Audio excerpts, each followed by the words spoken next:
10 started as a perfectly ordinary month. The thing that changed everything was the weekend when Joanna Yeates disappeared. She's vanished, literally vanished into thin air. It was an awful journey for the family of Joanna Yeates. In front of cameras invited to record the moment, they went to the place where her body was found. The press interest was immense. Joanna Yeates. Joanna Yeates. Joanna Yeates. Are you able to give us any detail of what it was you told them? I'm afraid not, no. Anything that I have said to the police, and I'm not prepared to make any comments to the media. The press absolutely annihilated Chris Jefferies. It was open season. Much to my astonishment, I was arrested on suspicion of Joe's murder. The police were clearly affected by what was being written in the papers. £10,000, Jefferies is your man. How on earth can he have a fair trial? It was just that insatiable need to get the exclusives. It was detracting from the hunt for Joe Yeates' killer. This was no longer about Joe. It was all about the story. It was almost like she'd been forgotten, like her death was incidental.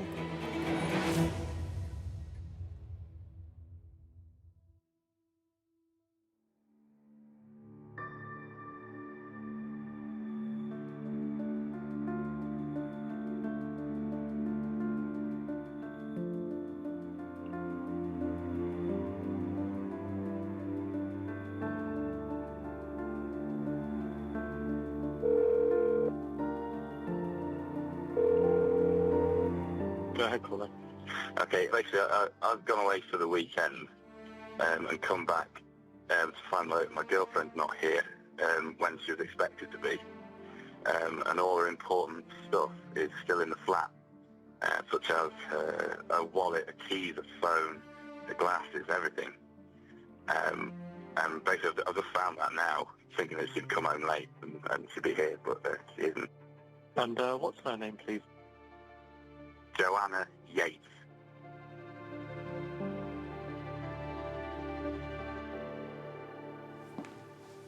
My name is Richard Barnston.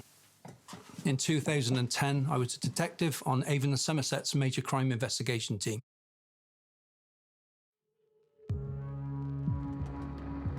Joanna's boyfriend, Greg, had been in Sheffield and was calling her and texting her repeatedly for a couple of days with no response.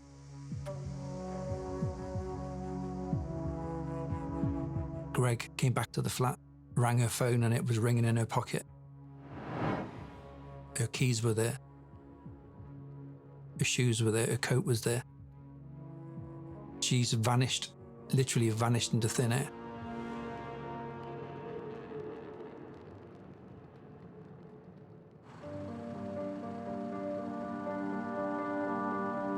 Every missing person is investigated in the same way. You look at movements, you look at phone use, you look at friends, you look at the last people they had contact with, and you build a timeline. And Joe was no different. We started inquiries to check out that Greg had been where he said he had been. It was very easy to ascertain that he'd been up in Sheffield visiting friends and family. She and Greg had a very strong relationship. There was never a suggestion that they'd been having any kind of issues or anything. We didn't know if there was mental health issues, drugs or alcohol issues. Unfortunately, their flat is close to Clifton Suspension Bridge, which was a notorious location for people to commit suicide from.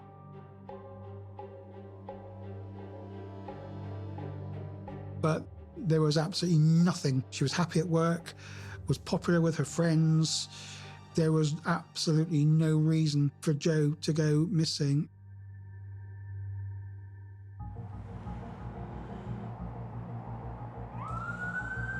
The night that Joe was last seen, we eventually pieced together the movements from CCTV. She went from work to meet friends in Ram's Spa in Bristol, and then visited a couple of different supermarkets. She'd gone to the shops, bought some cider, told her friends that she was going to be baking all weekend.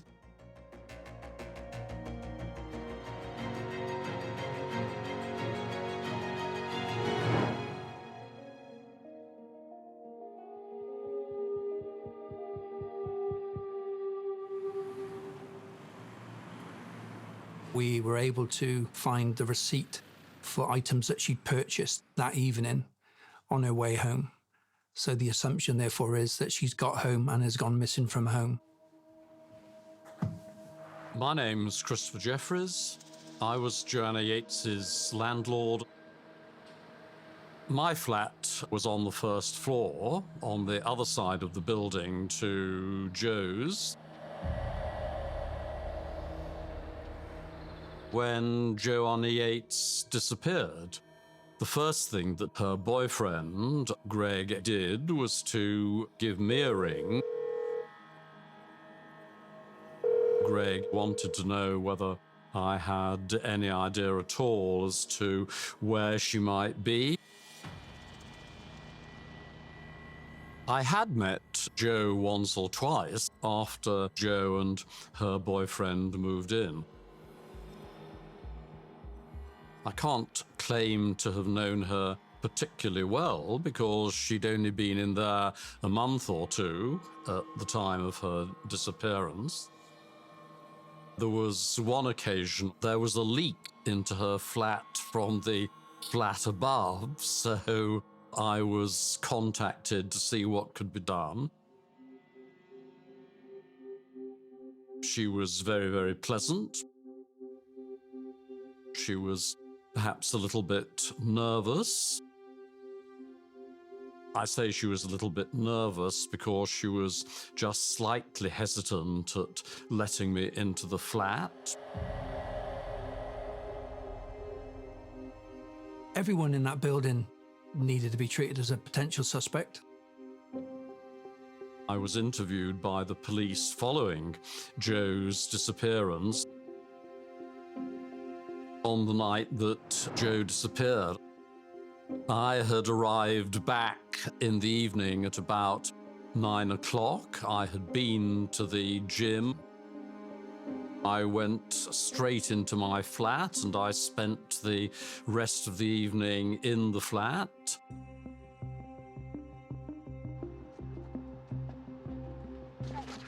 The police searched the grounds of the house. People, they were baffled as to what had happened because there was no sign of a break-in.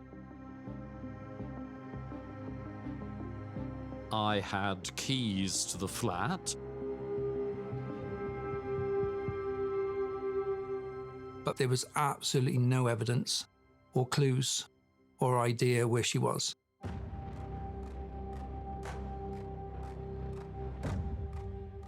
Like any big city, Bristol had more than its fair share of missing persons. There are so many of those almost on a daily basis, and not all of them end up being publicised. Joe's disappearance was completely out of character. We need to publicise this. We need to try and find Joe and find out what's happened to her. Press release from Avon and Somerset Police arrived in our inbox, which notified us that Joanna Yeates had been missing after a night out in Clifton.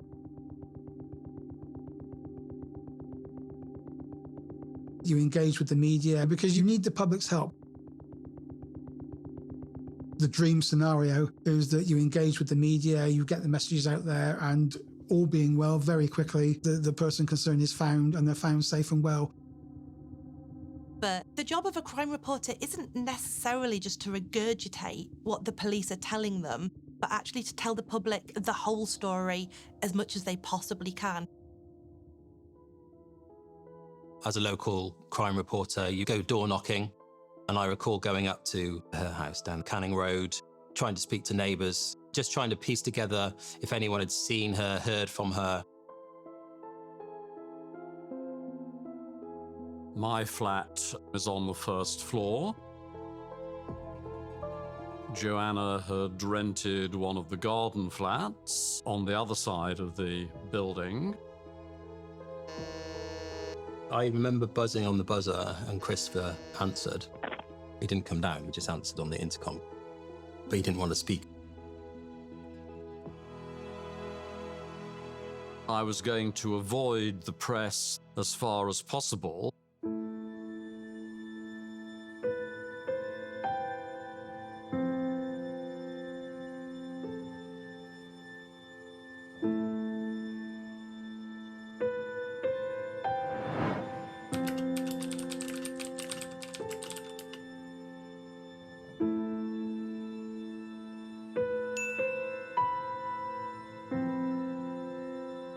Jo's friends had set up a Facebook page to try and find her.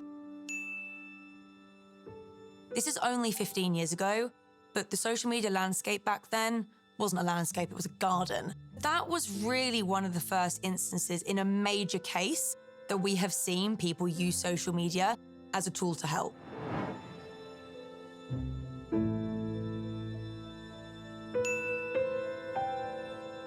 But as social media was in its infancy, the most effective way to get those kind of messages out to people quickly and effectively was to use the press.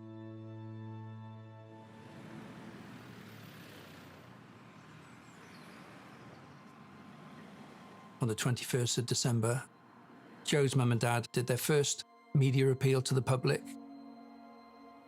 If you've got to the stage where quite early on the family are sitting in front of the cameras, you kind of know that there are severe concerns about this and there are big, big worries.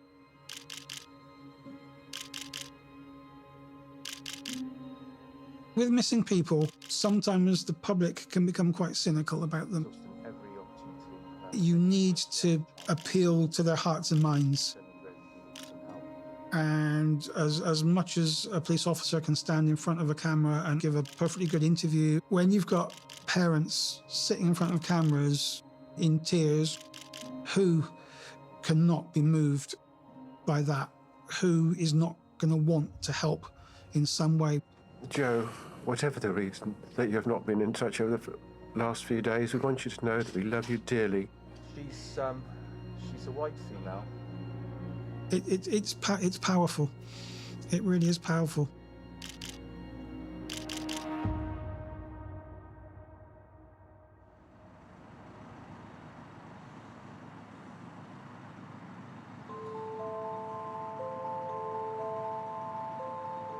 When Joanna Yeates went missing, I was asked to go up to Bristol to try and find out backgrounds, to go and meet friends and family, to befriend people, talk to them, hopefully build up some sort of trust. Normally, you really had to work at getting a story over Christmas. Everything was closed, Parliament's not sitting, there's no stories going on, and suddenly we've got a lovely girl with a nice job and a good background, and she's completely vanished off the face of the earth. There's a phenomenon called missing white woman syndrome, and that's 100% Jo. She was young, she was engaged, she was beautiful, blonde, white, middle class. Unfortunately, the media don't always give the same amount of attention to people that go missing that aren't of the same colour, that aren't of the same social, economic background. She would be someone who our readership would be concerned about, and we'd want to follow the story.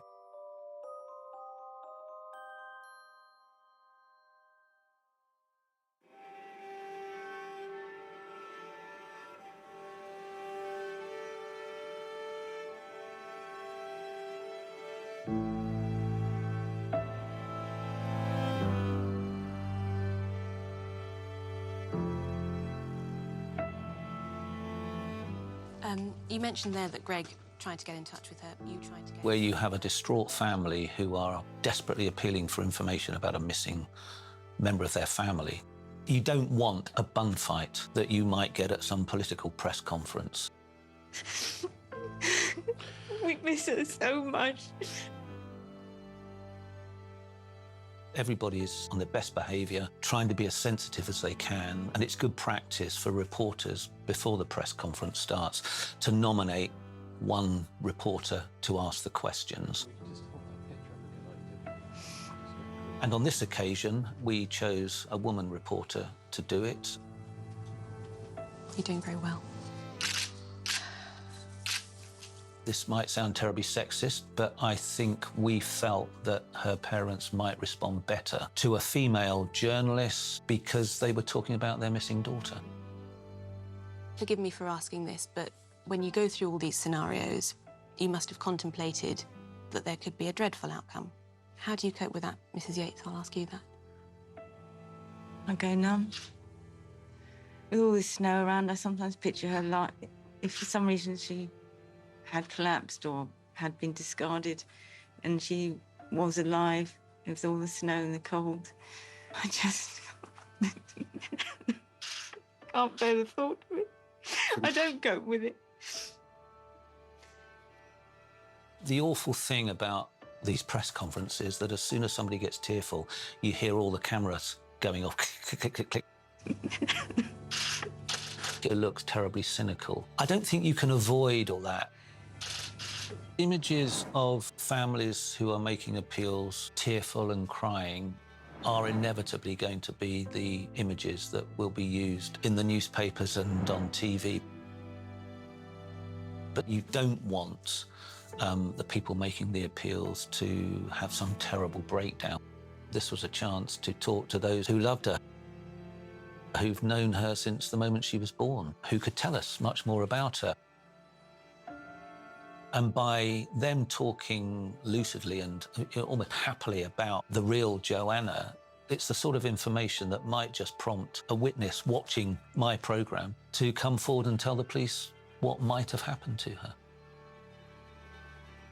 She loved life. She loved doing things with a boyfriend. She loved doing things around the home.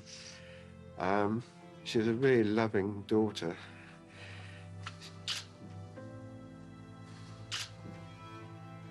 Her father was quite convinced in the early days that she had been abducted and that someone was holding her. Please let her go. Just let her go if you've got her. Let her go and let her come back to me and her dad and her family. Please. If she is dead, please tell somebody where she is.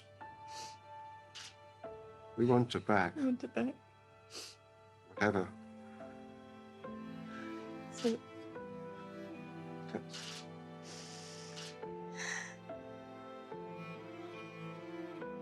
It was unimaginable horror that that family were experiencing. Still see their faces.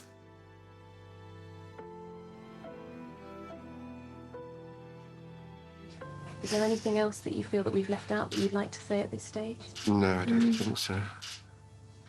Thank you very much indeed. Thank you.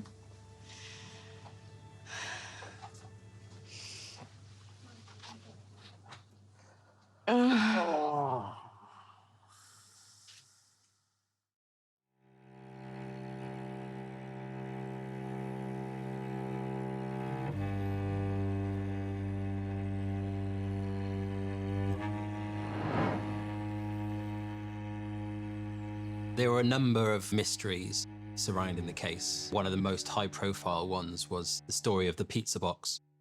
Okay. I have here a pizza which is similar in all respects to the one we believe she purchased, which is a Tesco's Finest tomato, mozzarella and basil pesto pizza.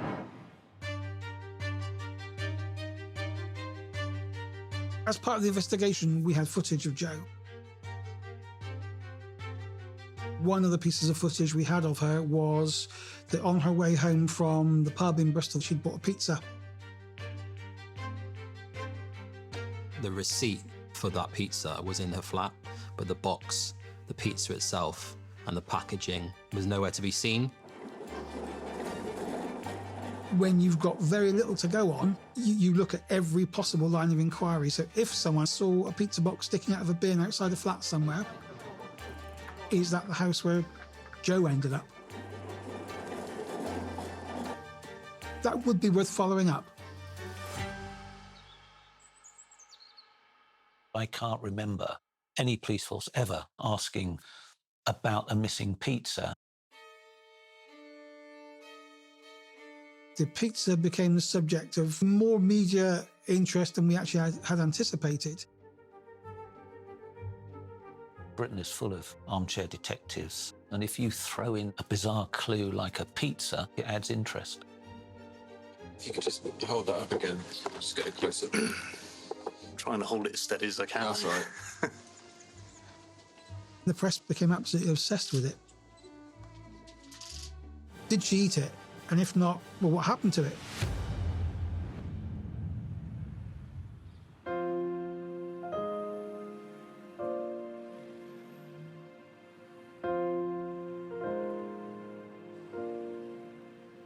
It's now a story that is getting national importance.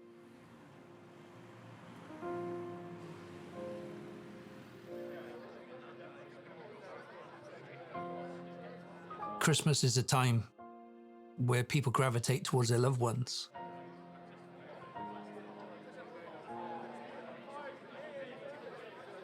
Here is a family that had their Christmas plans, and that suddenly their beloved daughter was nowhere to be seen.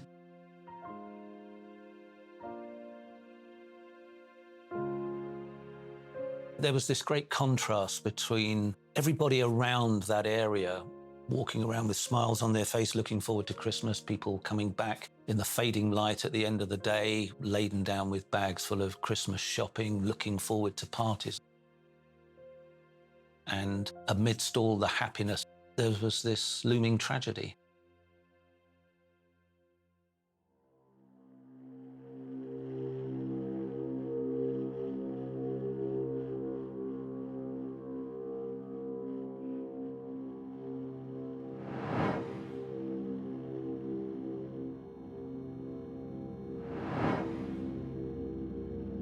Christmas Day 2010, I'm sat at home with my family and my young son. We had just opened his first Christmas present and my mobile went.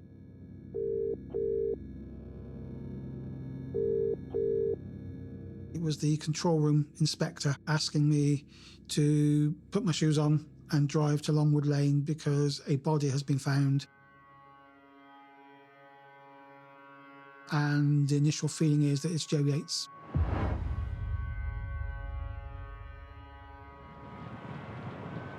I drove up to Longwood Lane. I certainly didn't want to be driving there.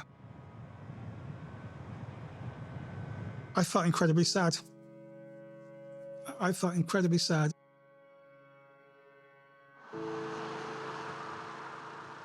The people walking the dogs saw a mound.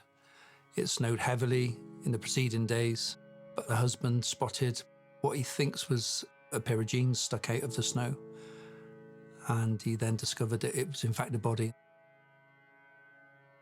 Joe was in a very shallow ditch up against the wall, partially covered in leaves, as if someone had maybe made a very rough attempt to disguise the body in some way. She was preserved by the cold. We knew it was Joe. She wasn't wearing any footwear. She only had a t-shirt and jeans on. She wasn't dressed for the weather. And the indications were that the killer had probably taken her there and dumped her using a vehicle. The wall was examined and there was evidence that Joe had come into contact with that wall quite high up.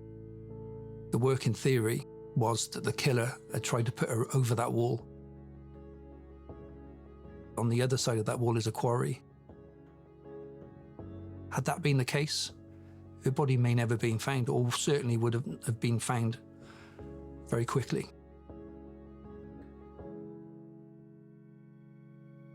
Of all the days to have to tell a family that their loved one is deceased, not Christmas Day, please.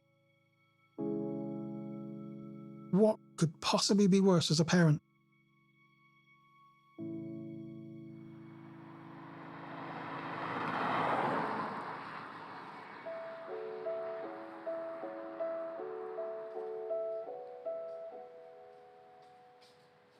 On a bleak December afternoon, it was an awful journey for the family of Joanna Yeates.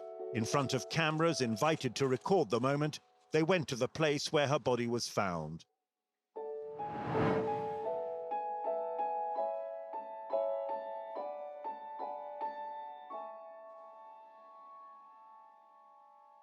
Never experienced media interest like it. It was on every channel. The family of Joanna Yeates. Of Joanna Yeates. Joanna Yeates. This was the biggest story in the country at the time.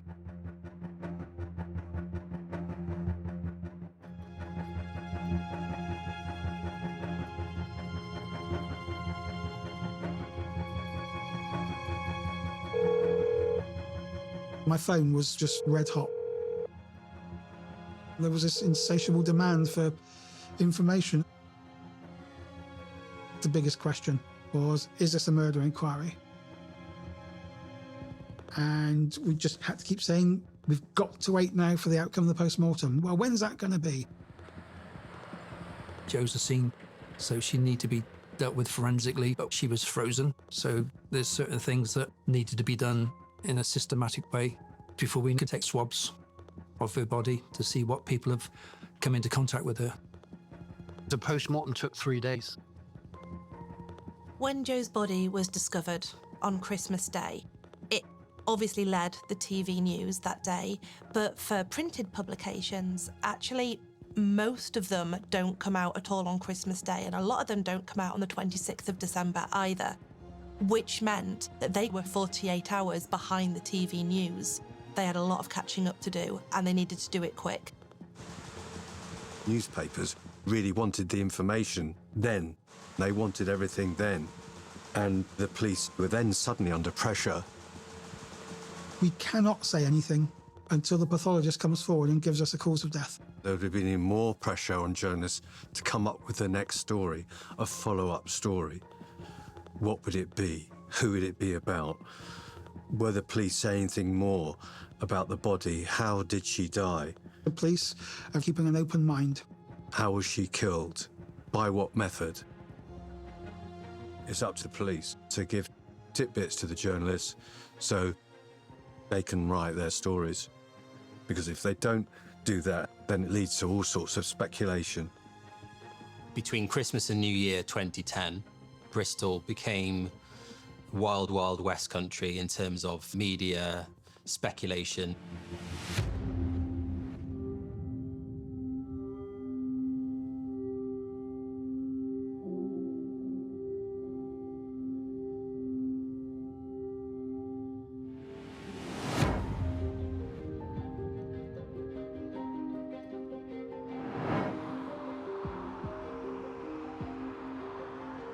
On the morning of the 28th of December, I had a phone call from the family liaison officer saying that Jo's family were extremely upset by what's been printed in the national newspapers. I got hold of the papers and I felt sick.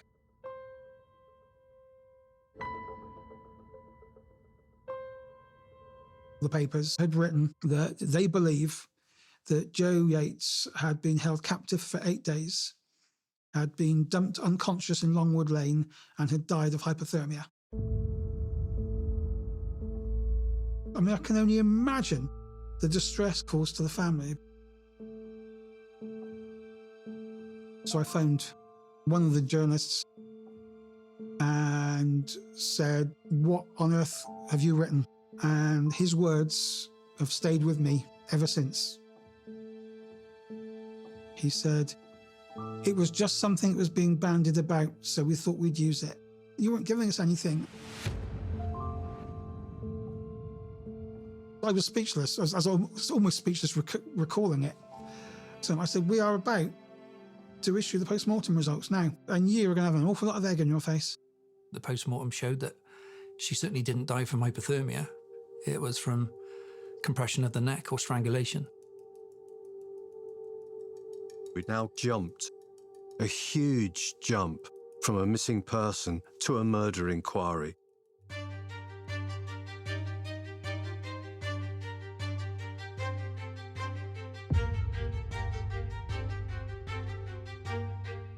On the ground in Bristol at the time, it was pretty crazy. TV trucks parked outside Joanna's flat in Canning Road. You had 2 or 3 reporters for every national newspaper in the city. There was a real frenzy in terms of trying to contact anyone who knew Joanna. There were photographers and reporters hanging around, sitting in their cars, keeping warm, waiting to talk to neighbours or to relatives if they turned up. Above all, we hoped that Greg Reardon, Joanna's boyfriend, would turn up. But anybody living within that mansion house that was divided up into various flats, any neighbours, we just wanted to find out more about Joanna, talk to people who knew her.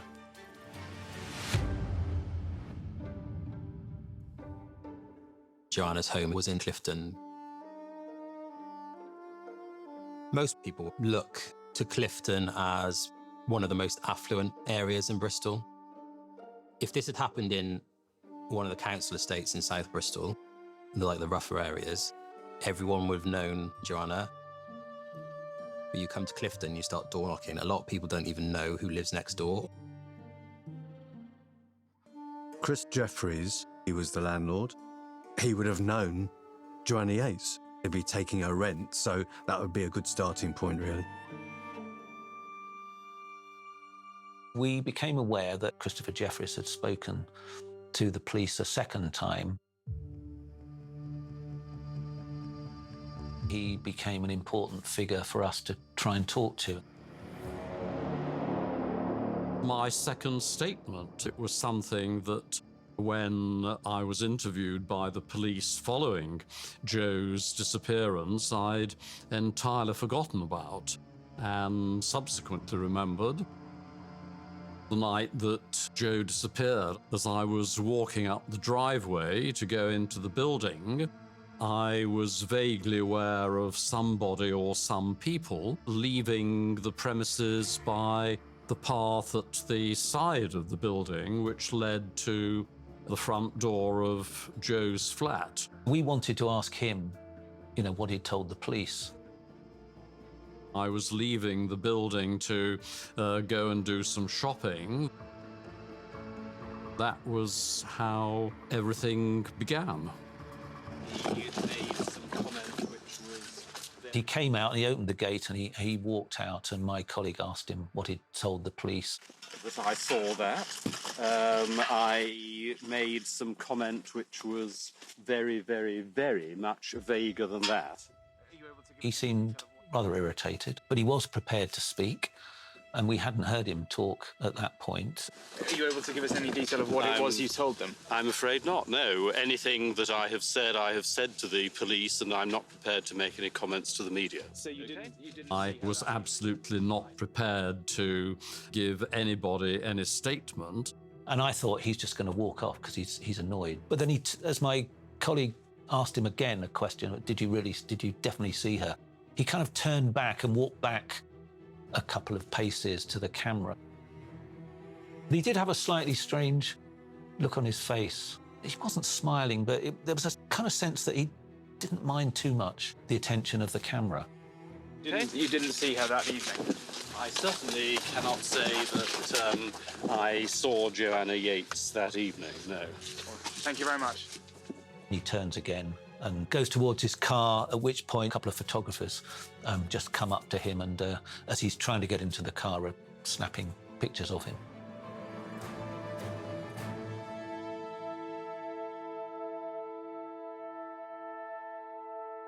The journalists have found out that this statement has changed, and you do have to ask, how did they know that? As a journalist, you always protect your sources. Must have been, at least to a degree, police-related. Obviously, I can't prove it. That was something that Avon and Somerset police vehemently denied. I don't know this, but I think that if this information was leaked, it was done so that we focus more on him than we would have done otherwise, because the police were becoming suspicious about him.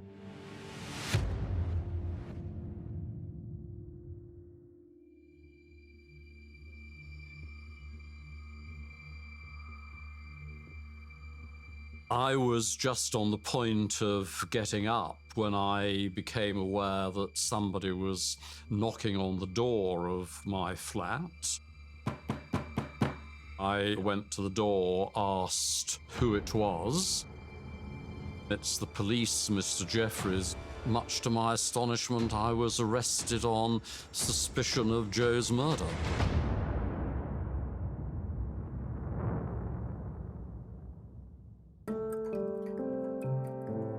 When an arrest is made, there are certain things that we as a police force are able to say, and there are certain things that we are not able to say. And one of the things that we never say upon arrest only is you do not name an individual who's been arrested. You name an individual once they've been charged, because we're in a country where we're assumed that you're innocent until proven guilty. We issued a statement saying that a 65-year-old man had been arrested. We knew Christopher Jefferies was 65. You didn't have to be Sherlock Holmes to work out that the man arrested was Christopher Jefferies. What the media started doing is phone police stations up. And we say, just checking, you know, is it in your custody suite that you've got Chris Jefferies at the moment? Or is it New Bridewell Station, or is it Trinity Road? A member of staff in the front office of one of the police stations got kind of tricked into admitting that Chris Jefferies was in custody at that station at that given time and was devastated by it.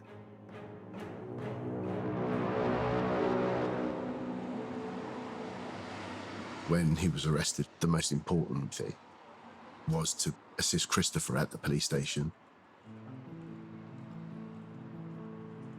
When you're advising a suspect at a police station, you obviously have the choice of whether your client answers questions or doesn't.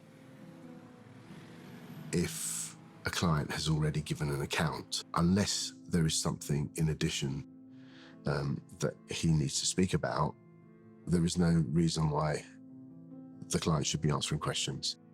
And Christopher had given 2 full accounts in 2 statements. But Christopher was very keen to assist the police with any further questions that they had, because that's how Christopher is. He said he was at home. He lived alone, so he couldn't get that validated. He didn't have a TV, so you can't even get any timings of what he may have been doing watching a certain program. There was no sign of a forced entry, and he had a set of keys to the flat. When Christopher was arrested, he was very naive. He expected to attend the police station, give his account, and almost immediately be released. And of course, that wasn't the case.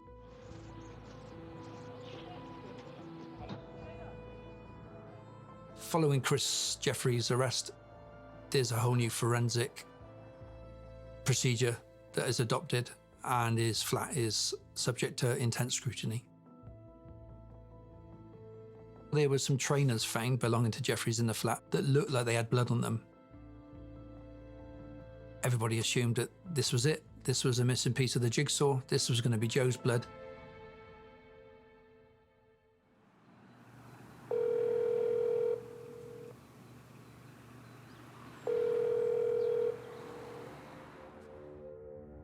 During the police interviews, they did mention this phone call. It was made by Vincent Tabak when he'd gone back to the Netherlands at Christmas. Vincent Tabak was a tenant who had been living in the other garden flat next door to Joe's. He suggested that Christopher Jefferies' car was facing a different way the morning after Joe had disappeared. And that was at odds with Chris Jefferies' account. I pointed out to them that there was a very good explanation for the fact that my car had moved because it was rather snowy. I was going to an event that particular evening. I wanted to reverse up the driveway, and because it was snowy and icy, the wheels were spinning. So I knocked on the door of Vincent Tabak's flat to say, would he mind giving the car a push so that I could get up the slope? Of course, he said, what are neighbours for? There would have been a lot of emphasis put on that phone call. They took it seriously.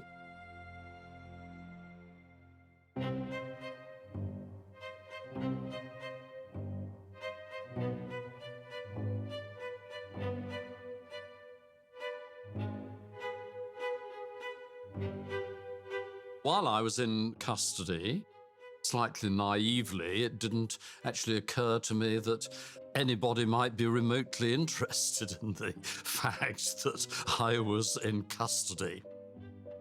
That morning, I had a number of telephone calls. People were calling me to go and buy the newspapers. I went to the shop, purchased a pile of newspapers, and flicked through them. Wow.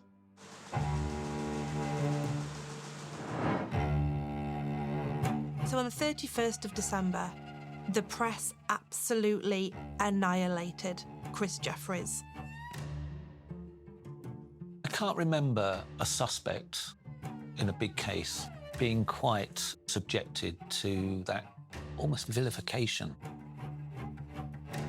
It was just appalling. I've never had a client who has had such coverage. It's a feeding frenzy. Chris Jefferies was tried, convicted by the media long before we'd ever sat down and finished questioning him.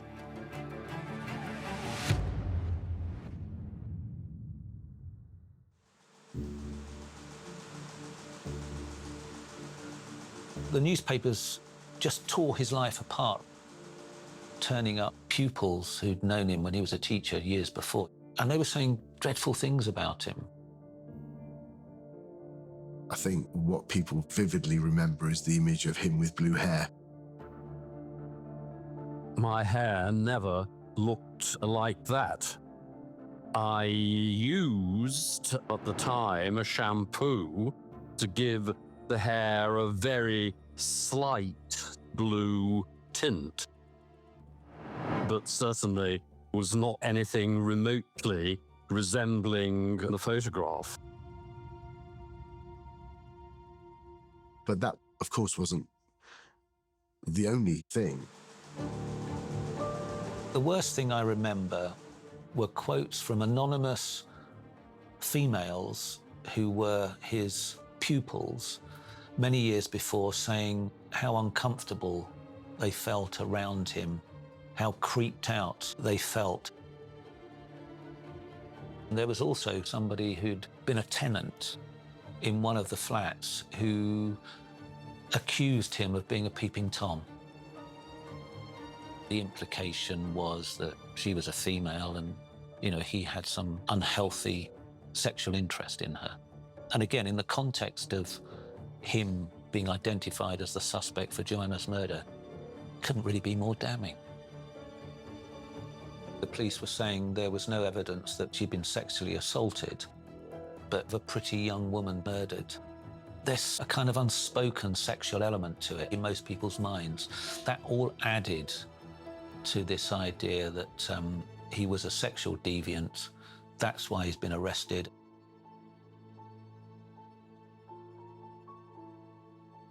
The police were scratching around for a motive. So my concern was that what effect does this have on the police and the investigation?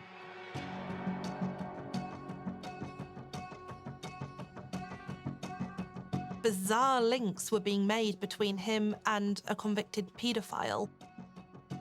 There was no shred of truth whatsoever in the allegations that were being made.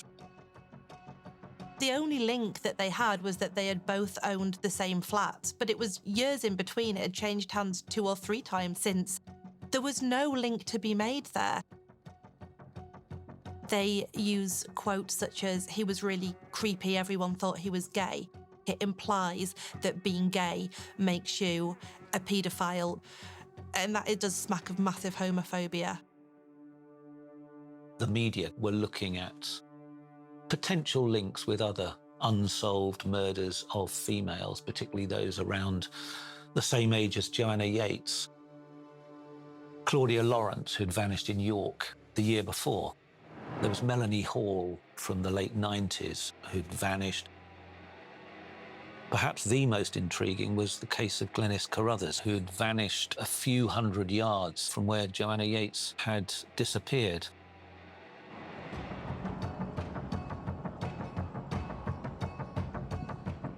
If you look at the layout of the newspaper pages, Joe's completely absent. The pictures of Chris Jefferies are huge, and the pictures used of Joe are either thumbnail tiny or, in some cases, not at all. This was no longer about Joe. This was about this man. And it was almost like her death was incidental. My phone again rang and said the Attorney General is commenting on Christopher's case on Radio 4. Dominic Grieve, who was the Attorney General at that point, he went on the World at One on BBC Radio 4 to slap the wrists of the media, to tell them off, to basically say, you're going too far. The Attorney General is the chief legal advisor to the Crown and the government. It takes pretty bad press coverage for the Attorney General to step in. It is highly unusual. And it just goes to show that they had not only crossed a line, they had done some sort of hurdle over it.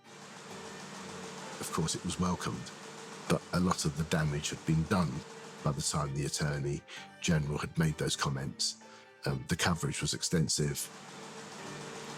The content of some of the articles was driving you towards thinking that Christopher Jefferies might be guilty, and that is potentially very problematic.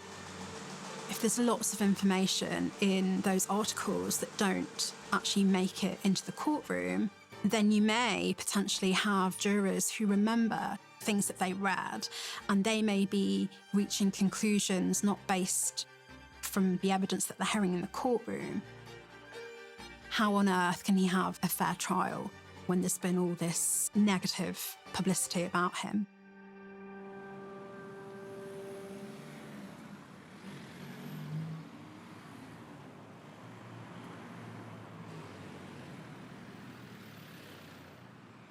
There were huge pressures to come up with big agenda-setting scoops. Massive, massive pressure. In 2010, the British press was just coming out of what has been described as their worst year ever. Circulation was dropping dramatically, and some publications, such as The Mirror, had actually seen a 55% decrease in circulation over that past decade.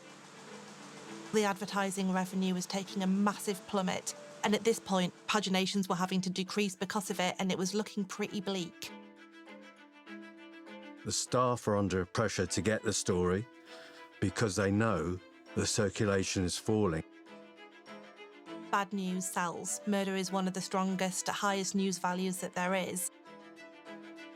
The proprietor would ring the editor on a Saturday night, wherever Rupert Murdoch was in the world. He would call in, speak to the editor, and if he wasn't happy, there would just be silence on the phone. There was huge pressure to get the story. Don't worry how you get it.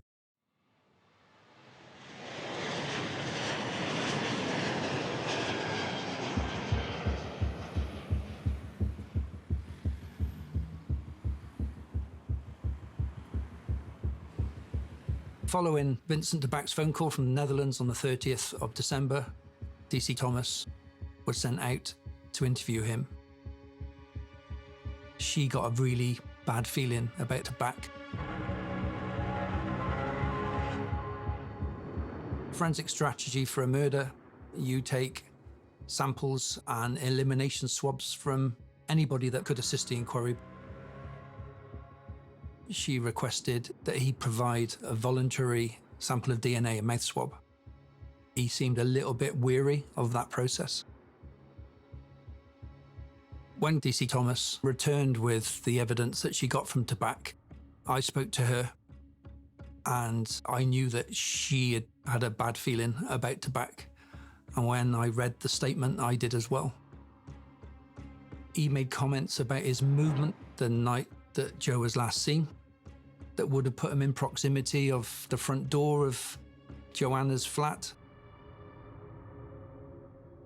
Something wasn't quite right. But when DC Thomas presented the evidence to certain senior officers, it's fair to say that they didn't embrace it. All attention was still going on Jefferies.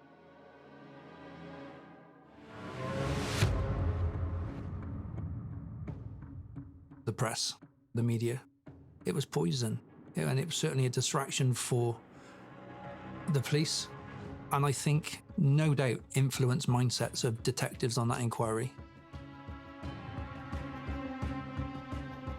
Confirmation bias means that you pin everything on one individual being responsible, and you only seek information to confirm your suspicions, and you'll ignore or edit or miss out information that suggests they're perhaps not guilty. I believe confirmation bias was prevalent in this investigation, and it's a very dangerous mindset for an investigator to have. At 4 p.m. on the 31st, there was an extension granted by the Magistrates' Court in order to further question and detain Christopher. Hearing that they'd got an extension to keep holding him did suggest that they had some credible evidence. We felt that the police had got their man.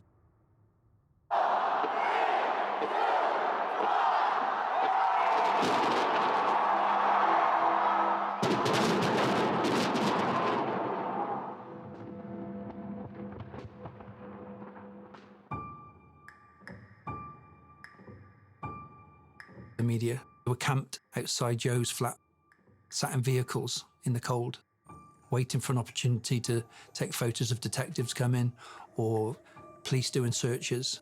They were everywhere. Everyone wanted an angle. The Sun, the Mirror, the Express, the Mail, the News of the World. The pressure was on to get a splash as good as the last, because you can't rest on your laurels in newspapers. You need to keep feeding your readership. And the readership needed to be entertained. No one's forcing you to pick up a tabloid paper if you don't want to.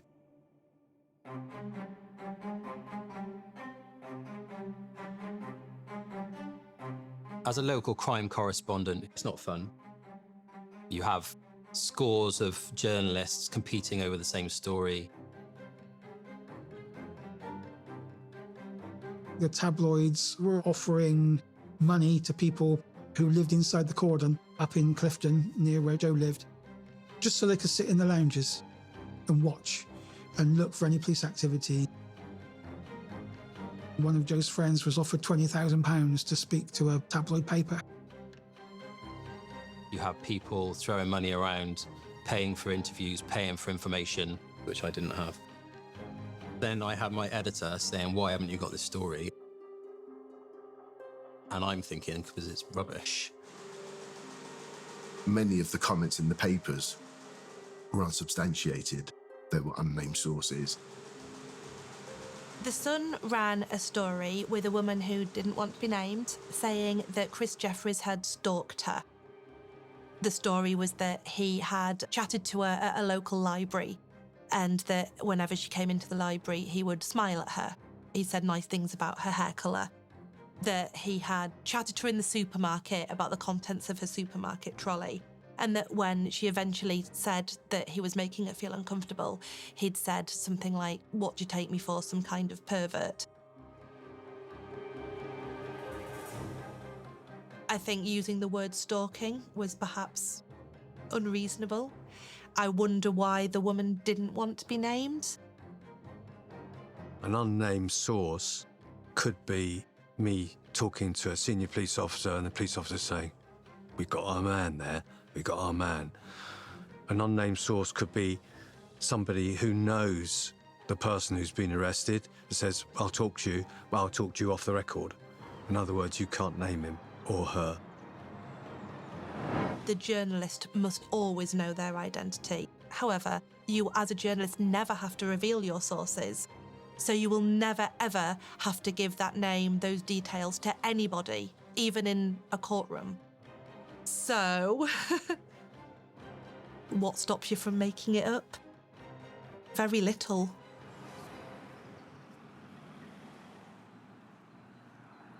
The newspapers didn't really care whether what they were saying about Christopher was true, because ultimately, I think they were gambling on him being charged and convicted of murder. It was probably a calculated risk. They had a look at the bottom line and thought, well, we might get sued, but look at how much we're going to be making.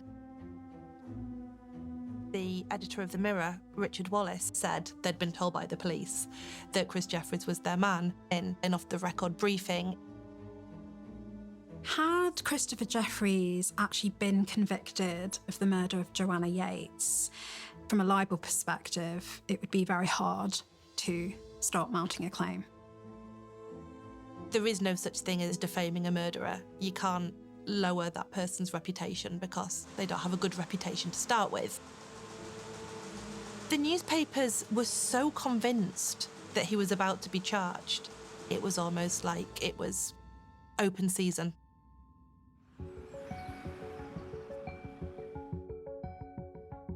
Whilst Christopher was in police custody, on occasions he did find it difficult.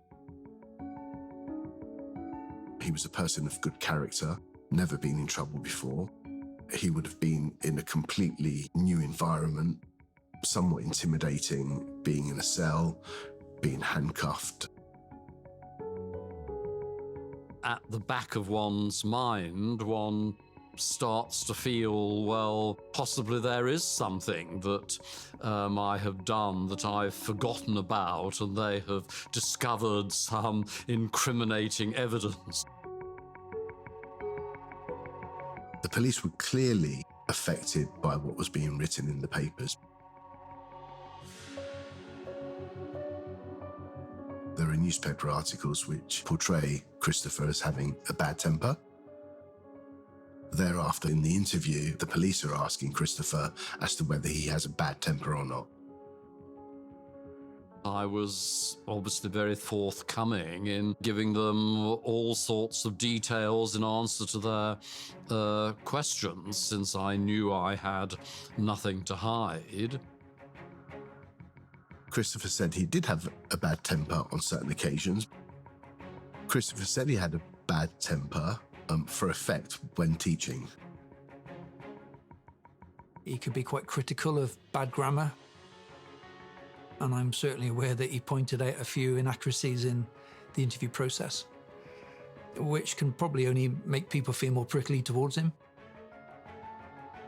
They were obviously getting very frustrated that they weren't getting anywhere. They tried to put a bit more pressure on me. The evidence against him was extremely flimsy. The trainers found belonging to Jefferies in the flat with blood on them. It turned out to be beef blood.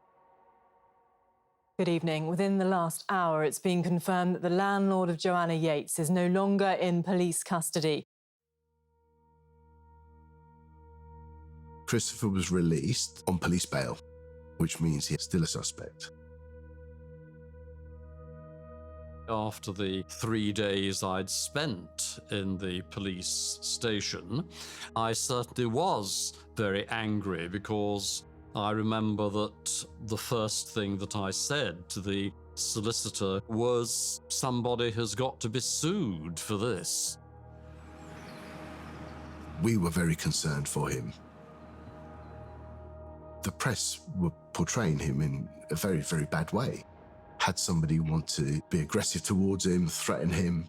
His address was public. His house, distinctive. Of course, his photographs were were in all the papers. It's just extremely dangerous. Christopher couldn't go back to his own house, so essentially he went back to a friend's house. Christopher had no clothing because they took all the clothing for forensics, so he felt that it would be a good idea to go to the local shopping centre. The last thing we wanted was for somebody to either attack him, abuse him, and put him in a worse position mentally or physically than what he was.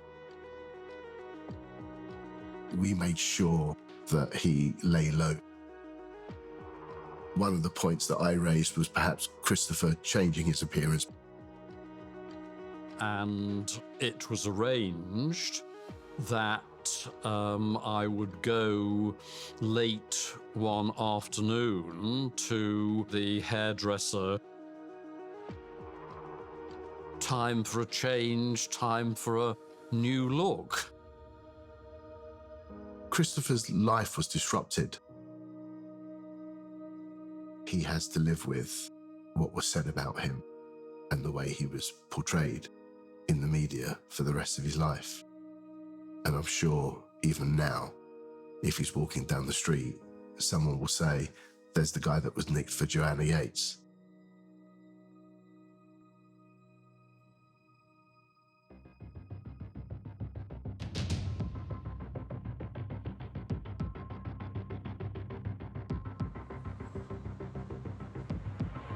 When Christopher Jefferies is released, we're then back to square one. There's still a killer on the loose. There is understandably always concern. In tandem with the criminal investigation, the police were doing higher profile patrols, enhanced patrols, more officers on the streets, trying to reassure people. A uniformed officer would turn up to kind of deliver that reassuring message, warning women that, you know, there's no great danger, but just be careful, particularly walking home at night. The difficulty was that there didn't appear to be any other remotely obvious suspects. The killer hadn't been found. That led to criticism of the investigation. Scrutiny then came back on the police on things that they could have, should have done differently. And that the relationship with the media became more fractious at that point. The interest was still huge. I was still down in Bristol. I was under pressure to do daily reports to keep the whole Joanna Yeates story going. The media are clamouring for their next headline, their next update. They want more information. And if you can't provide it to them, then they will look elsewhere. And one of the things you commonly see, you see it a lot on TV, they will bring out experts. Messages are mixed, and even the experts are confused. ITN took him up to the location where Joe's body had been found to seek his expert view. This chap raised a number of, in his professional opinion, failings of Avon and Somerset Police. He found some litter at the scene.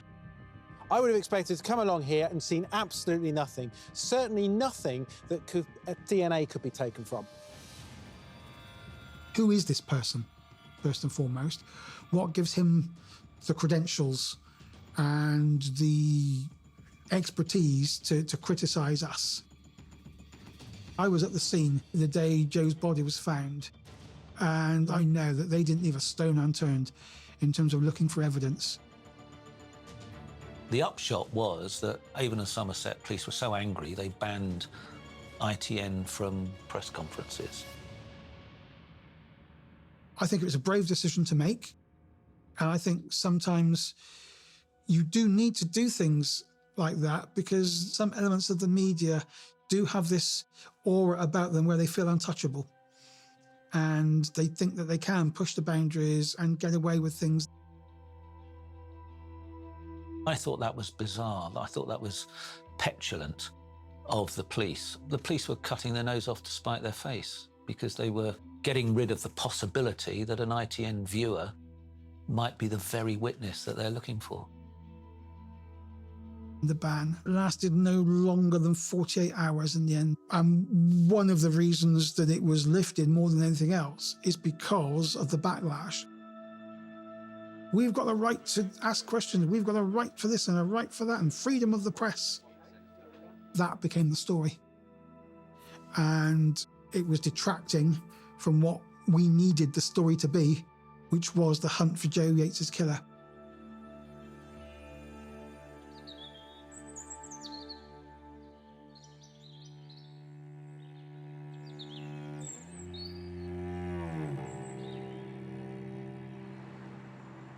The next day, The Sun ran a front-page story saying that Joanna Yeates was missing a ski sock when her body was found.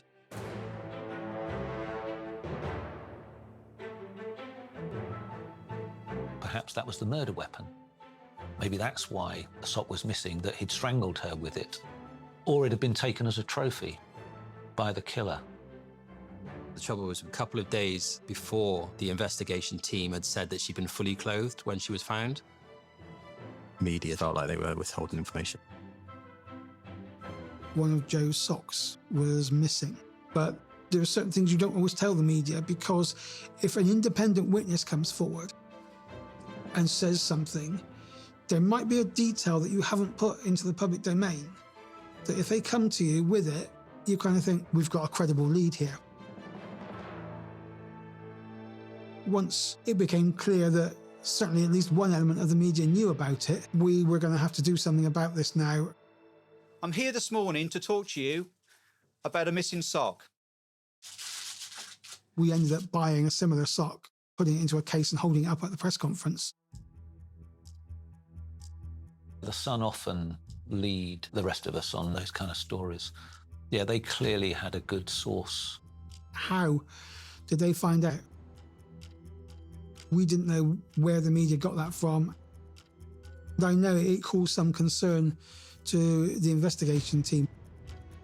The murder investigation team had a briefing room that doubled up to brief the media. There were some suggestions. I wonder if the media have bugged that room. I wonder if they're getting snippets of information from bugging it. But to my knowledge, none were found. I think from that point onwards, the relationship between the media and the police definitely changed. The investigation team closed ranks.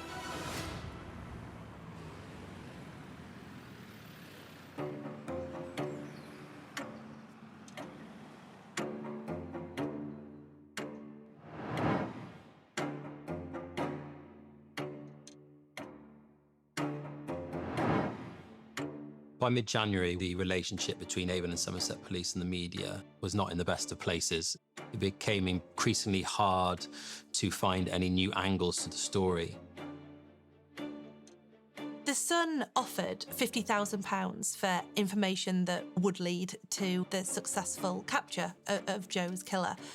It is a little bit unusual for a newspaper organisation to put up that amount of money, especially if you think about the financial dire straits that the newspaper industry were in at the time. It was a very clever way of keeping the story in the press. There wasn't much happening in terms of the police investigation. Whatever work was going on behind the scenes with forensics was kept really tight. Because of the media interest, we didn't want any more speculation. So when we discovered that they were going to do a reconstruction, that was another story for me to do, to keep the Joanna Yeates story in our bulletins.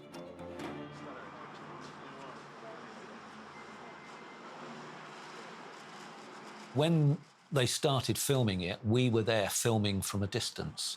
And I think the police were a bit annoyed that we discovered it. They didn't like the idea of them losing control over it. I remember the actress who looked remarkably like Joanna wearing the same white skiing jacket that you can see in those CCTV images of her last movements on the night.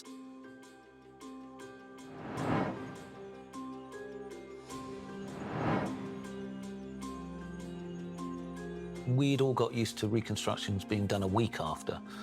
Because if you do it a week after at the same time, you're far more likely to find people who remember what they were doing at that time.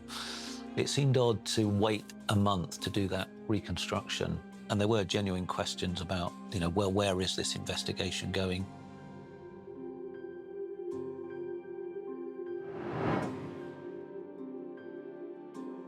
The irony was that the reconstruction that was shot never got shown. Police in Bristol say that they have made a significant breakthrough in their hunt for the killer of Joanna Yeates after arresting a 32-year-old man. The Avon and Somerset force haven't named their latest suspect. The police reacting perhaps to criticisms following some coverage of their first suspect. Somebody started running on their ticker tape quite early on that it was Vincent Tabak that had been arrested. At which point I had a phone call from Martin Brunt. I said, look, another media organisation has named Vincent Tabak as the man who's been arrested. Is it him? I would never give you the name of anybody we've arrested. I can't help you. If I repeat it, am I going to be in trouble? Am I going to cause myself any legal problems? If you were me, would you follow what my rivals have done, looking for a nudge and a wink? We don't confirm names. We all identified Vincent Tabak as the man who'd been arrested.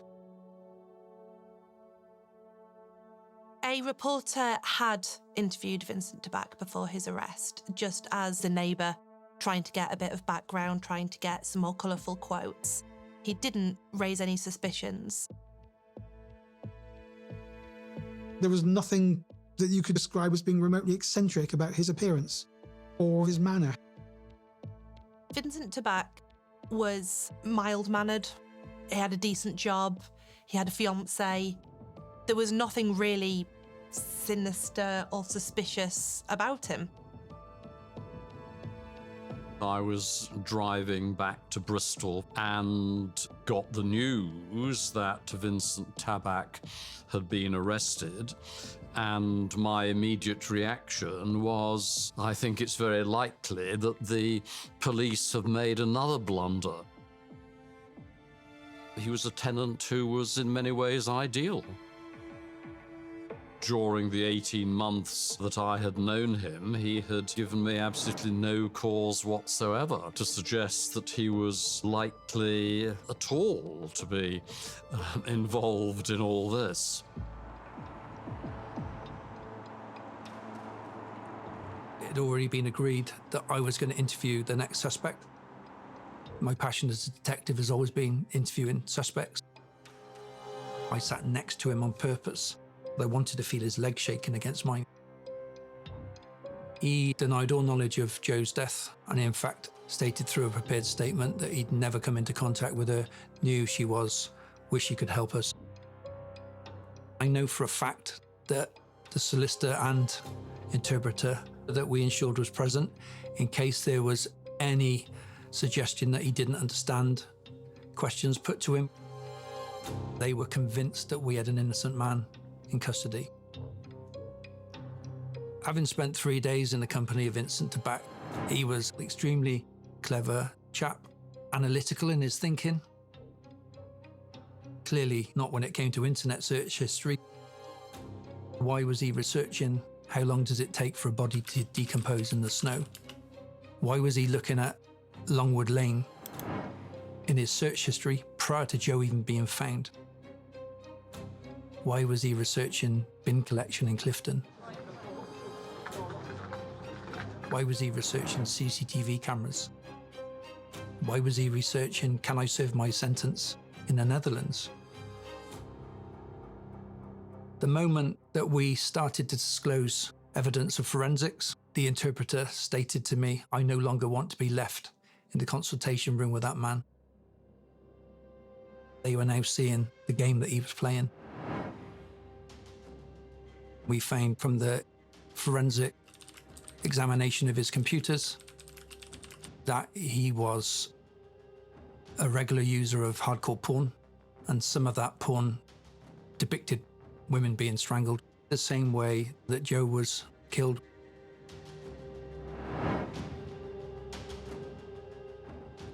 There was an area on Jo's chest that showed that he'd come into contact with her and at the back of her jeans behind the knee.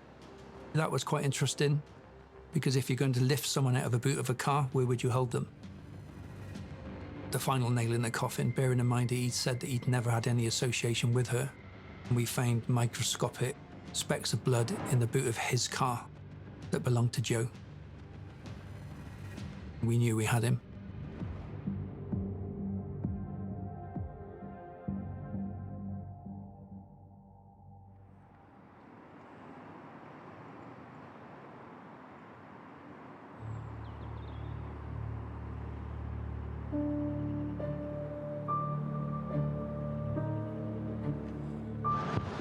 I remember Tabak's trial.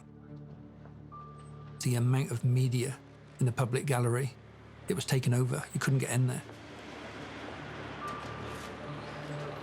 Journalists camped outside the court, taking photographs. I wonder how many of those journalists were the ones that blamed Chris.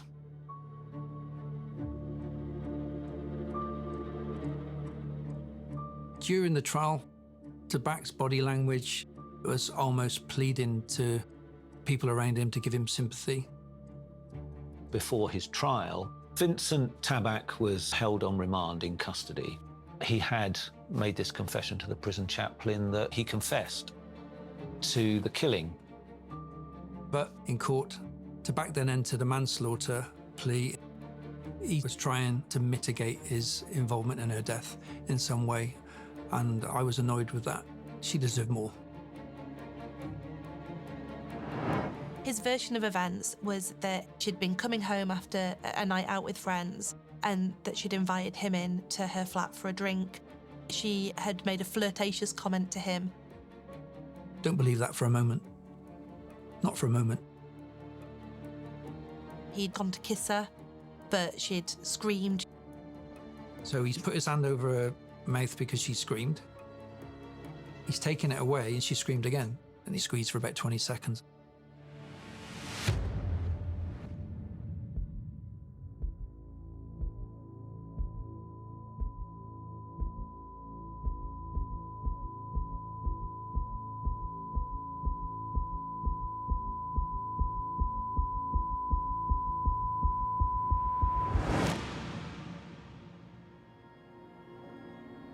He said he hadn't meant to kill her, but then panicked and disposed of the body.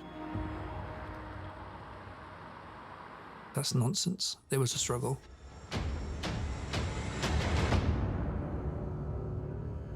There were around about 43 other injuries to Joe, including scratches to her torso, her arms, and even a fractured nose, which showed that there'd certainly been a struggle prior to her death. And then the prosecution believed that he'd driven around Bristol visiting a supermarket with Joanna's body in the car before he then drove across the river and put her body on the side of the road. Joanna's family were distraught listening to the horrific detail of what had happened to their daughter at the hands of Vincent Tabak. He knew that Greg wasn't there and gone back to Sheffield, so she was home alone. He knew that his girlfriend was going to be out to the early hours of the morning. It was cold and calculating.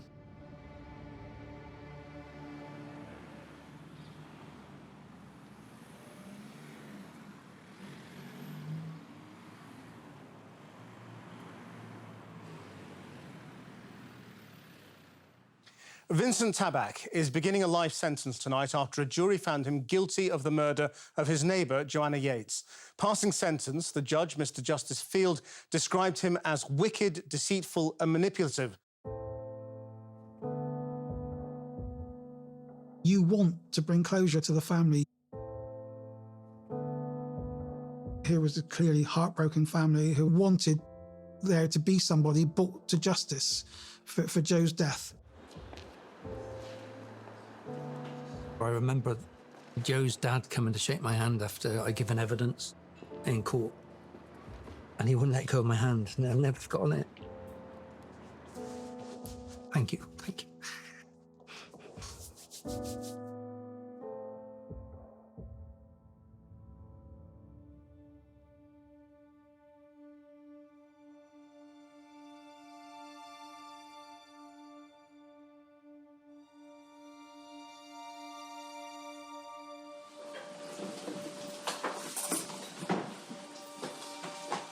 The Leveson inquiry was an investigation into the culture and practice of the ethics of the British press.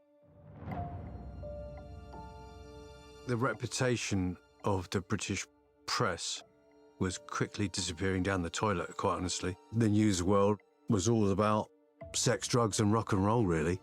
We used to pursue those topics with vigour, and it was right, we needed to be tamed.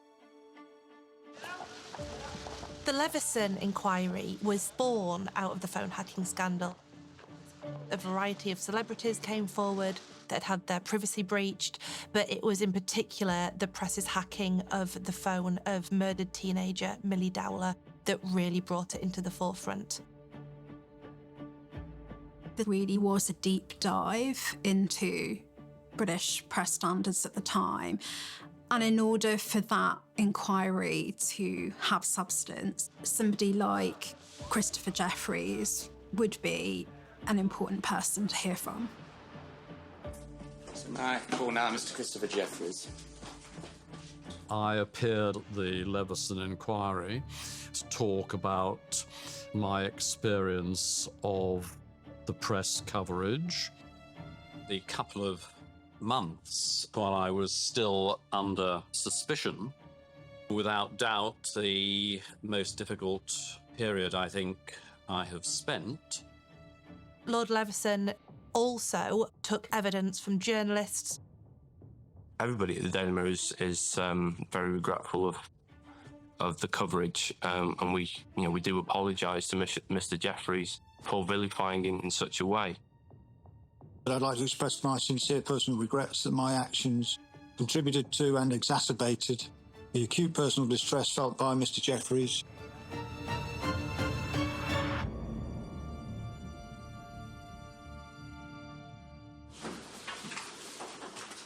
The Leveson inquiry was also intended to investigate potentially corrupt links between the press and the police.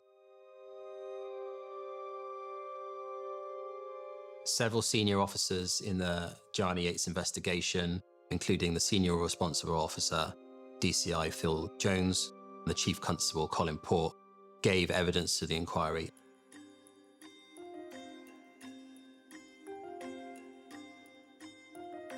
The inquiry was looking at claims that Avon and Somerset police had been institutionally leaking information to the media.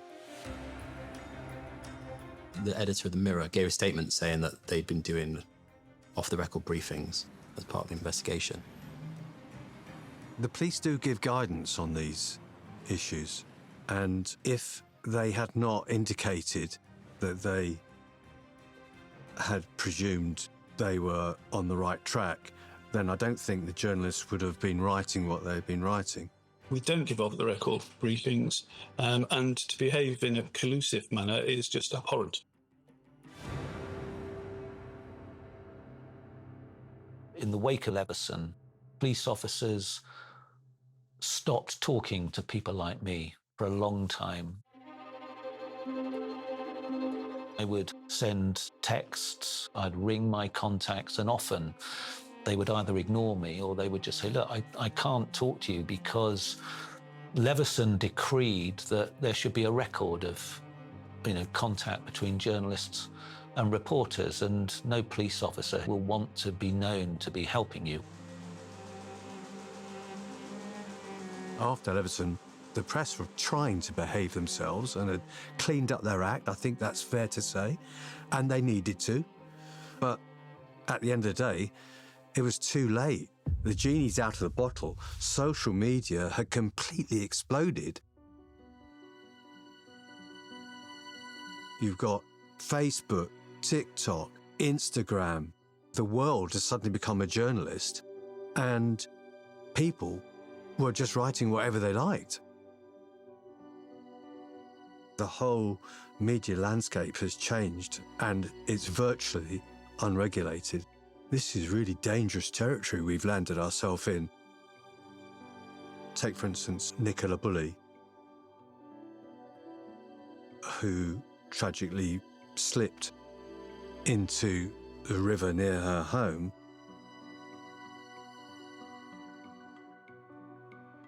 There were a lot of similarities between Joanna Yeates and Nicola Bulley. They're both white, they're both middle class. But that frenzy of interest, back with Joanna, it was the press. Whereas with Nicola Bulley, it was social media. But it was the same kind of hounding, relentless interest, day after day updates, kind of stopping at nothing to get a new slither of information. They were both defamatory in their own right. We look at the level of defamation, of false information in Nicola. It was off the charts compared to Joanna's case. When Joe went missing, there were less than 1 billion social media users worldwide on all platforms. But when Nicola Bulley went missing, that had grown to 5 billion. Can you imagine what it would be like if Joe had gone missing today? It would be across Insta, TikTok, X. It would be explosive. And the fate of Christopher Jefferies on those social media platforms, it doesn't even bear thinking about. It was the Nicola Bulley case that has begun to turn the tide in our relationship to a point where police chiefs in the UK have now drawn up a kind of new protocol where we are beginning to talk to each other in the way that we used to pre the Leveson report.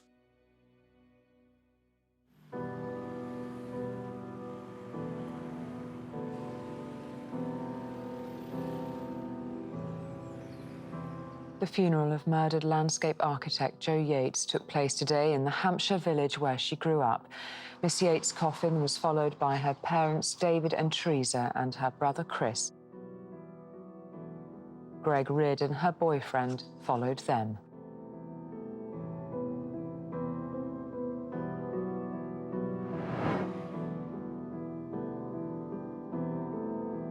Jo's one of the world's good people. She was a genuinely nice, good person. Jo was a young woman recently in a relationship with her boyfriend. This was the first time that they were going to set up house together. She was certainly very much in love. She was somebody with a promising career before her. Particularly on this case, you do think of, the sadness of her lost life and her family. They're still left with this huge empty hole in their lives.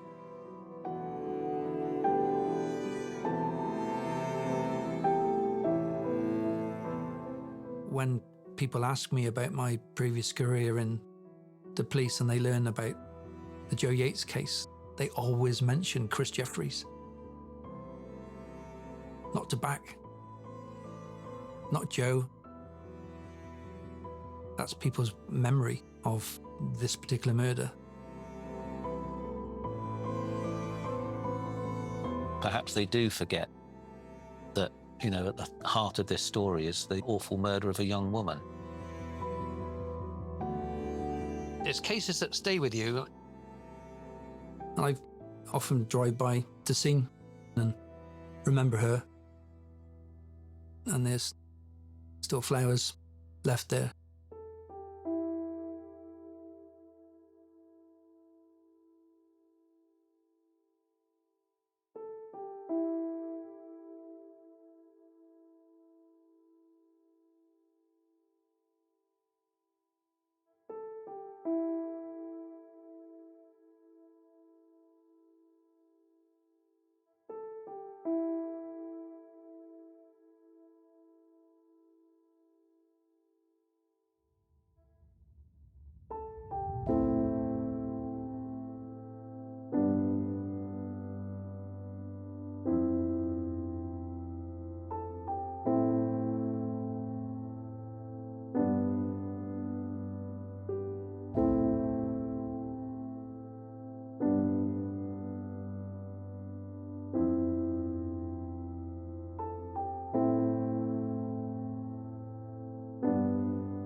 you.